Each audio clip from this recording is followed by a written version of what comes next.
about, my position with things, but Erica has really equipped us to be intelligent in the expression of our emotions. And so sometimes that means if you disappointed yourself in how you handled something, going back and just having a conversation. But it also means upholding whatever your boundaries are for your life. And so, Eric, I just want to thank you again for teaching us and equipping us with this information. And without further ado, I'm going to turn it over to you for prayer. All right. Thank you so much, ladies. I greatly appreciate being here with you tonight. Thank you so much, Tiara.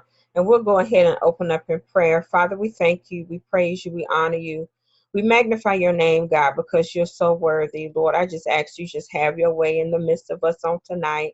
And we just bless you for your power and your presence. In Jesus' name, amen. All right, ladies. Well, I thank you so much. And I just want to take the time to thank Tiara again for this opportunity to be with you all tonight. My name is Erica Bishop. I am a transformational life coach and career consultant. My platform is called Empowered to Prosper, and I teach from the methodology of emotional intelligence and helping people to understand that you can truly live a lifestyle of emotional intelligence. So how did I come into emotional intelligence? Well, I have been teaching emotional intelligence in a corporate arena for quite a few years, and I started to notice as I began to apply emotional intelligence to my own personal life, I began to see things change as I was on my own personal emotional healing journey coming out of a divorce. Now I'm raising two children as a single parent.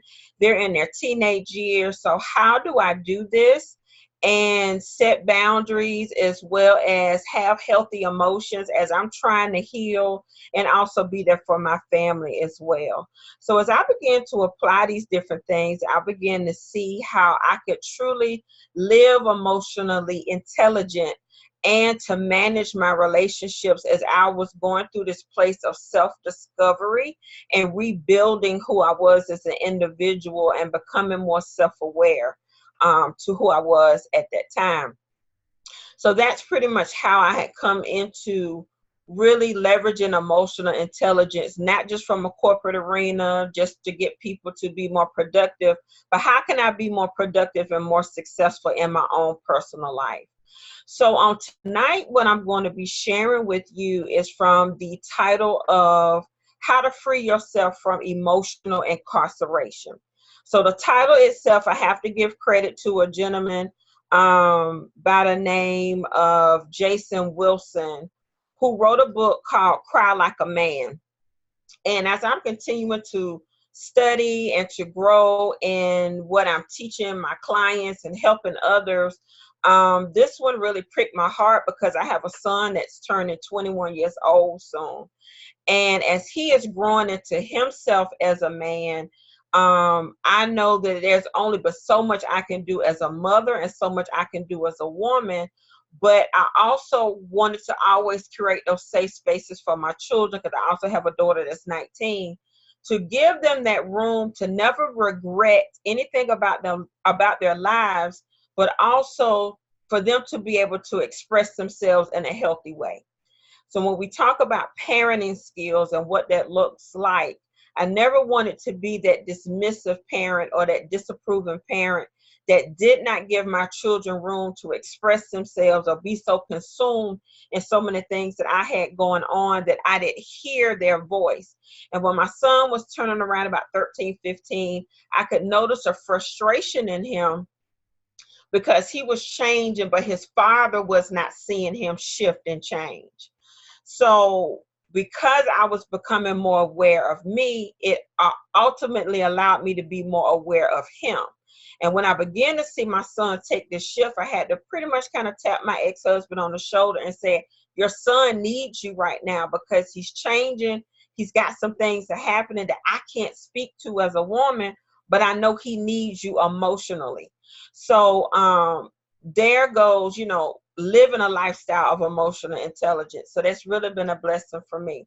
So I'm going to go ahead and share my screen with you all as we go into what we're going to be talking about tonight. when we're looking at, share this one, when we're talking about emotional incarceration, how do you free yourself from that? Can everyone see my screen? I want to make sure that everyone can see my screen. Okay.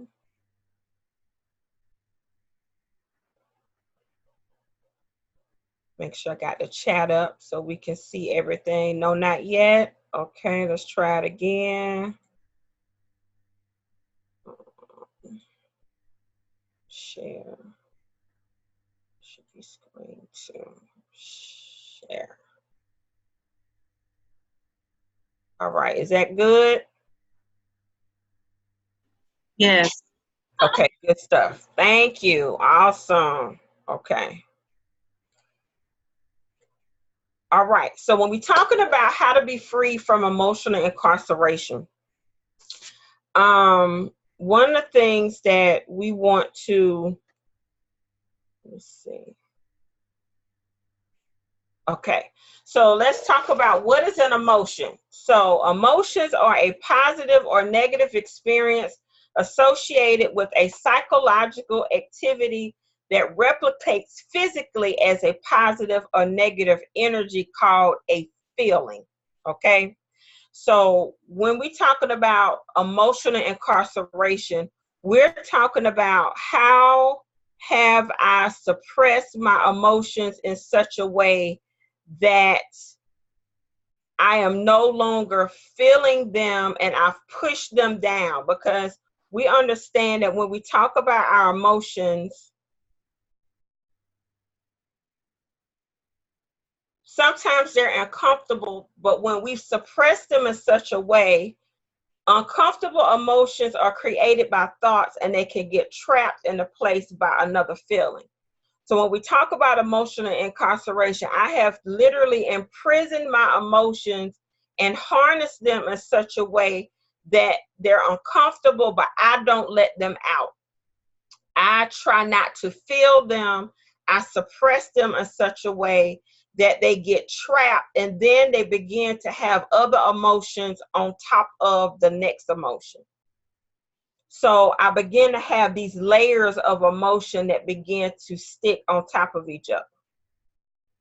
Can y'all following along with it? I want to make sure that I'm seeing everything and and I'm looking in the chat. Okay.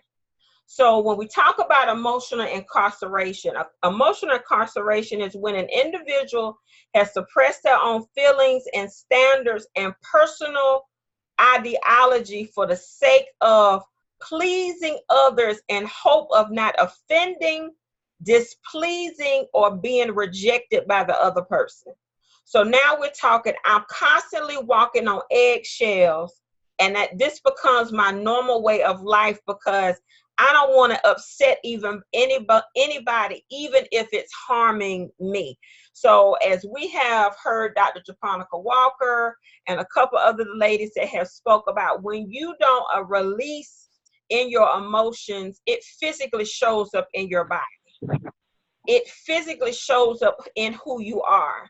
And you begin to put all this negative energy inside of your body and your cell, your molecular structure. All these things are taking note of the things that are happening within your body.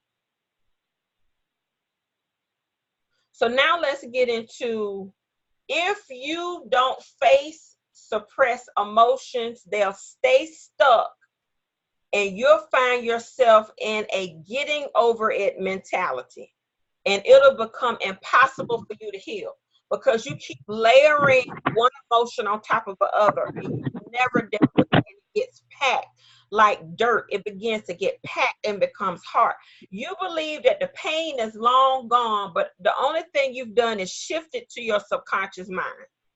It's still there, but then it begins to come out in your behaviors.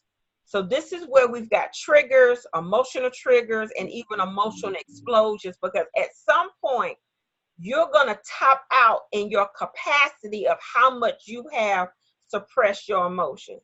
Now, one thing to keep in mind, your ego knows all of your suppressed emotion. And then your ego begins to use these emotions against you. Every time you choose not to heal, you allow your ego to project your hurts to your present and future through unloving beliefs about yourself. So you start having limiting beliefs about yourself. This is where we get hurt people. When you're hurting, you will unintentionally, and some people maybe intentionally, hurt other people because you suppress your emotions for so long and you've never let them come forth and you've never dealt with them. So let's talk about the grasshopper syndrome. In Numbers 13 and 13, this is when Joshua, Caleb, and 10 other spies were going to spy out the land. They were going to go spy out the promised land. So God told Moses to send 12 spies out. 10 came back with a negative report, but only 2 came back with a good report. What I want to bring your attention is they just spied out the land. The 10 that came back with the negative report made this comment: "We look like grasshoppers in their eyes.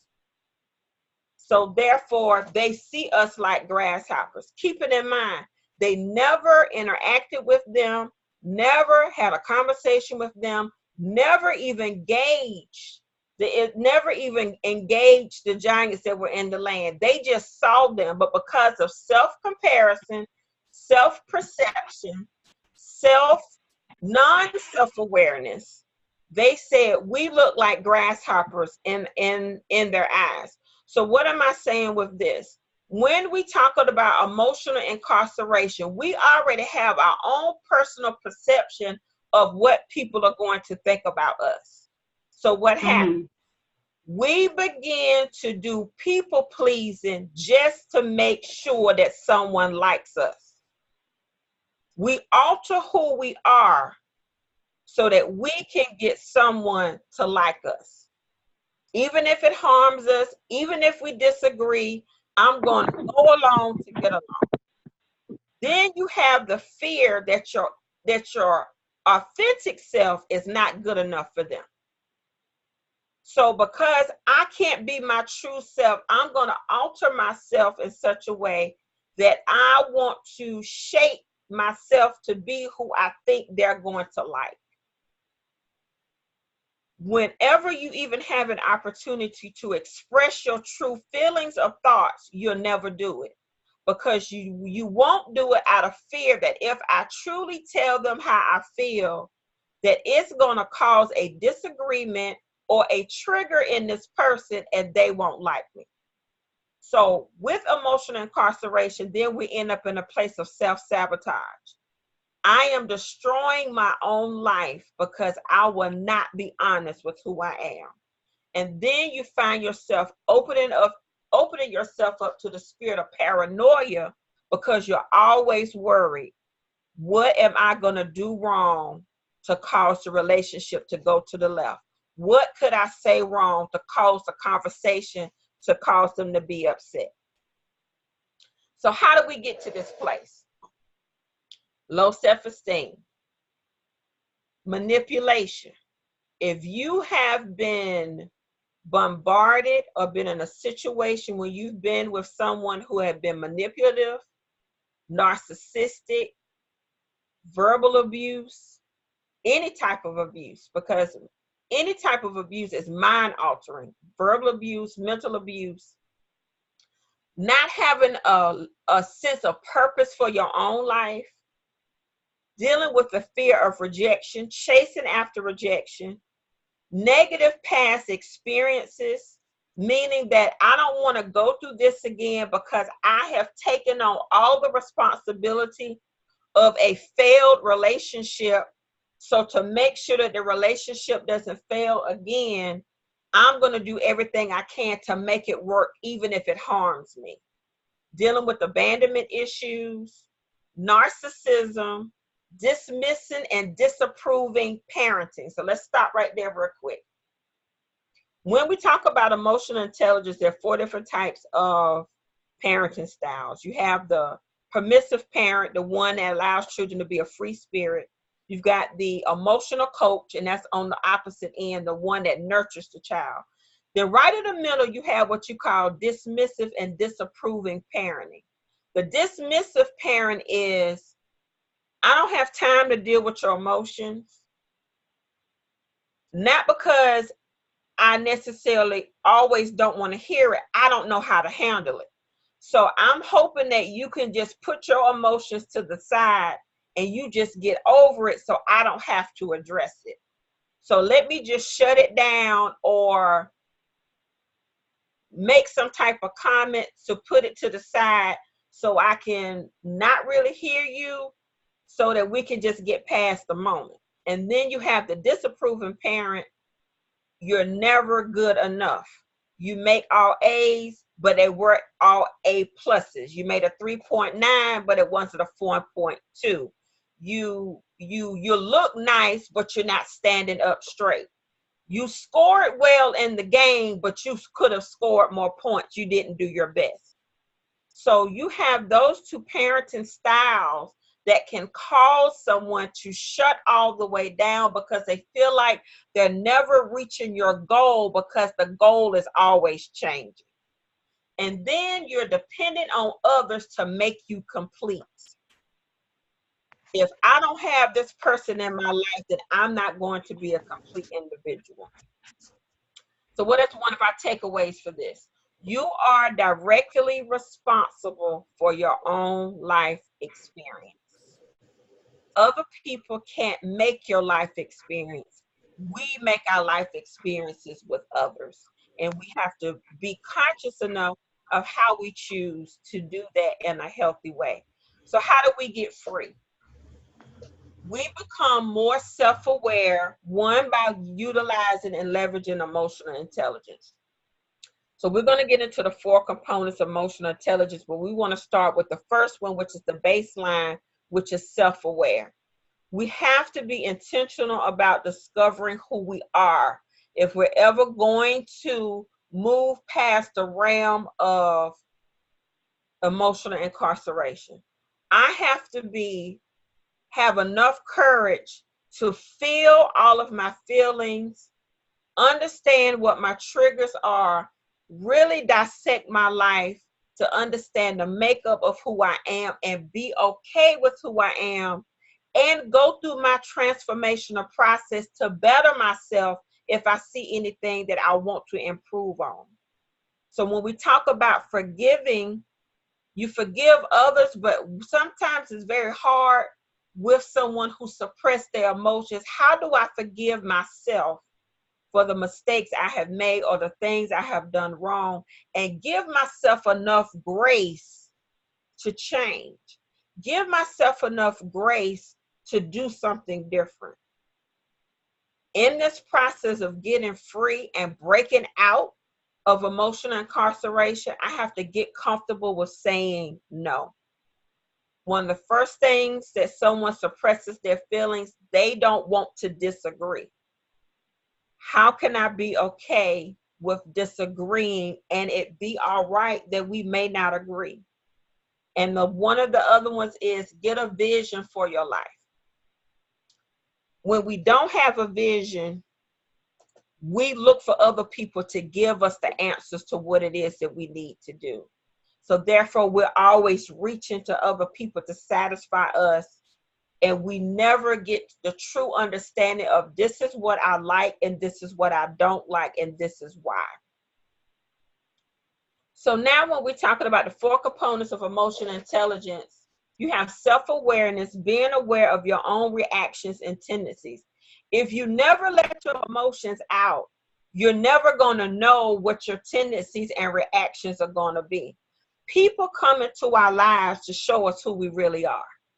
Our interactions with individuals show us how much we've grown, how much we haven't, what we like and what we don't like. It takes relationships to show us who we are. And if we're never our true selves in those relationships, we'll never really know who we are as an individual. And once we get to that place of knowing who we are from a self-awareness standpoint, then we learn how to manage those reactions and know what our trigger points are. We know where those things that unnerve us or put us in a tailspin or put us in an emotional explosion. And then as we learn ourselves, we begin to identify and perceive how other people are feeling, and we can give a degree of empathy. But if we've never given a degree of empathy to ourselves, we can't get to this part, to this next place. But at the end of it, once we grow, then we can get into the place of managing our relationships.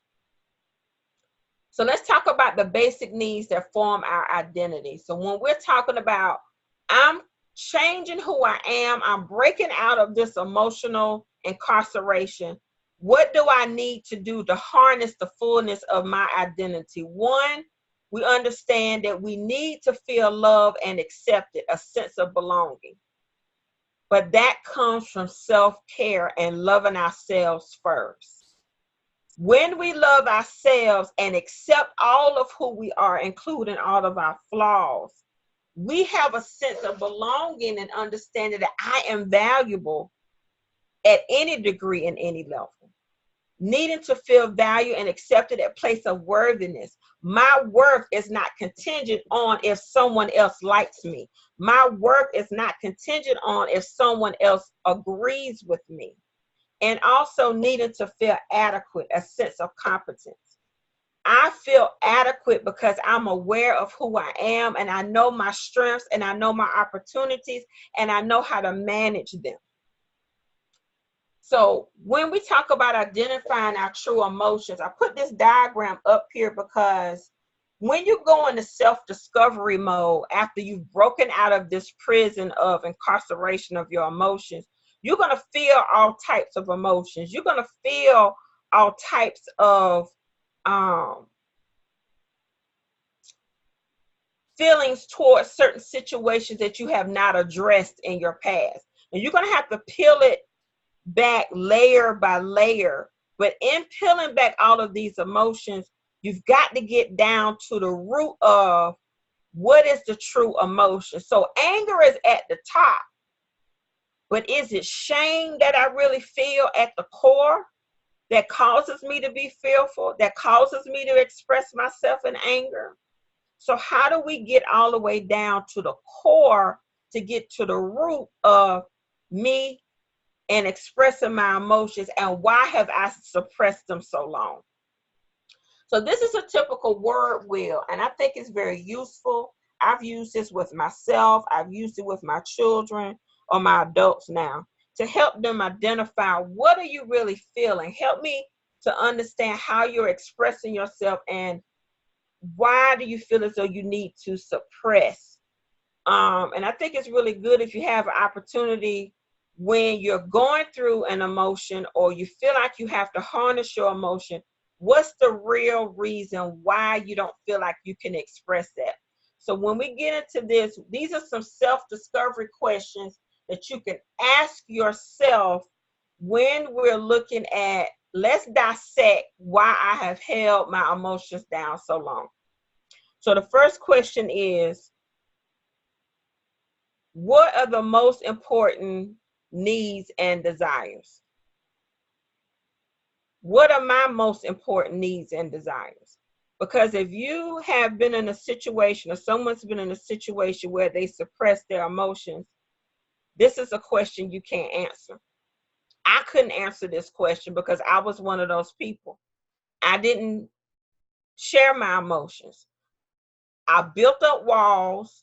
I harnessed all of them, and I was walking around like a ticking time bomb because anger was sitting in the middle of the core of who I was, because I never was honest with myself and with other people about how I really felt, because I was dealing with rejection.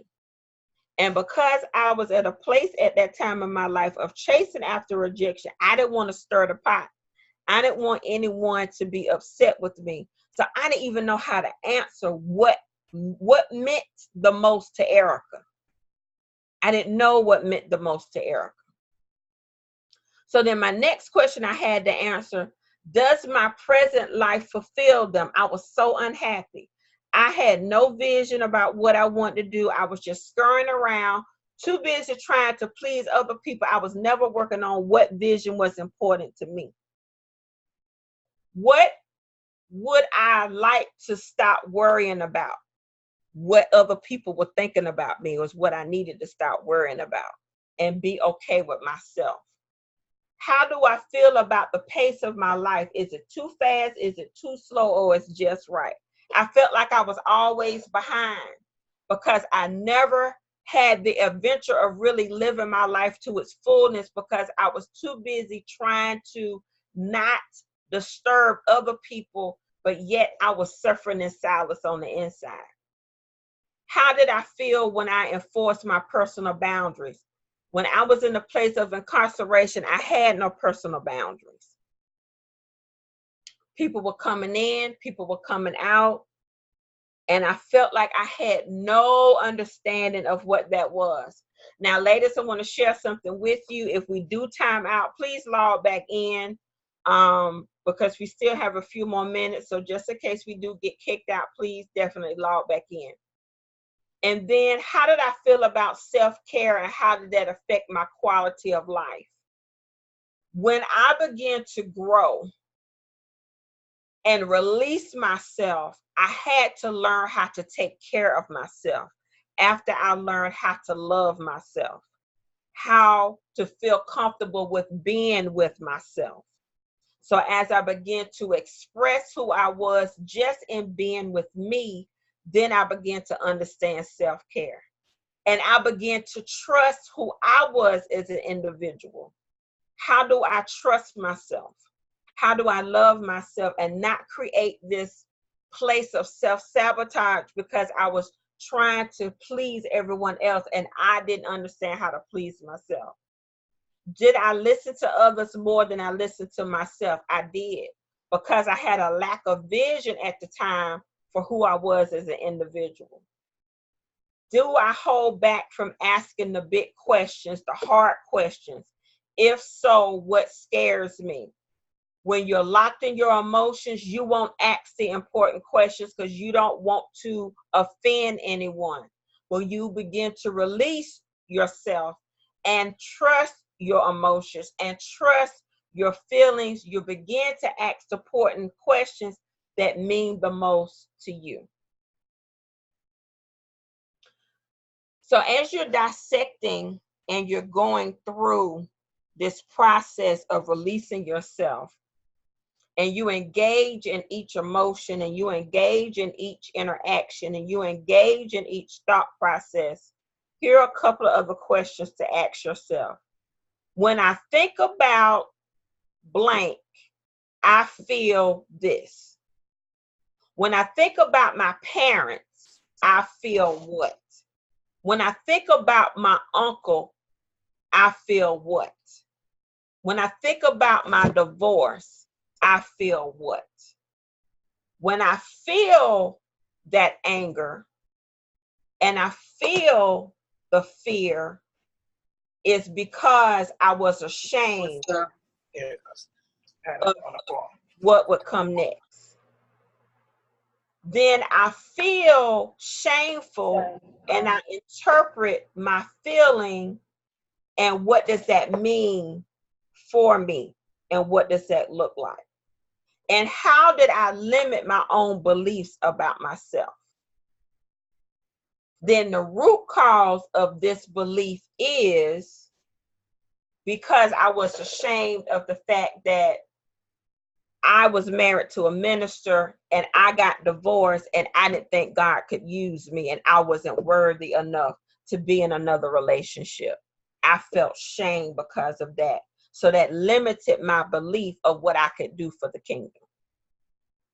So that unmet need created that belief within me, but I had to cut that belief off because it wasn't serving me anything. And the payoff of that limited belief was that I was going to sit on my gift and not be used by God. So this quote is from Judith Wright, and it says this: feelings or emotions are the universal language, and they are to be honored. They are the authentic expression of who you are at your deepest place. And we have to make sure that we express our feelings and our emotions because they speak and they ought to be honored. And we have to be the ones to honor those first. They are our authentic expression, our individual expression of who we are in our most deepest, secret, sacred place. And we have to share those emotions and not suppress them, not walk on eggshells, and live a full, abundant life in the freedom of who we are as an individual. So at this time, ladies, we're about to turn time out in about 3 minutes. I do want to open up the lines for some questions, just in case we do time out, to make sure that we have time that I can answer any questions that you may have.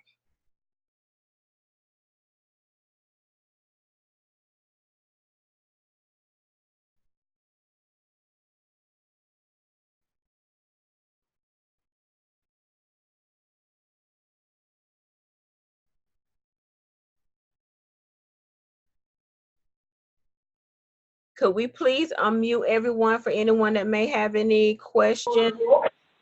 All right. And Erica, Erica, this is Dr. K. Yes, ma'am. And okay, there I am, and there your picture is. Okay. Listen, going back to the screen where you had the 7 questions Okay. and the question about the unmet need. Mm-hmm. Let me Can go. you give us, how do I say this? If this is the unmet need, these are the statements that go with that unmet need. Because we're asking ourselves what the unmet need is, but if we don't know what those needs are, Mm-hmm. we don't know how that lack of those needs being met manifests. So Dr. K, Yes, ma'am. we miss you. So happy to see you on tonight. Erica, um, Erica, I think this is a good stopping point for the recording, and I'm going to ask the ladies to just go ahead and disconnect and come in for our live Q&A because we don't want you to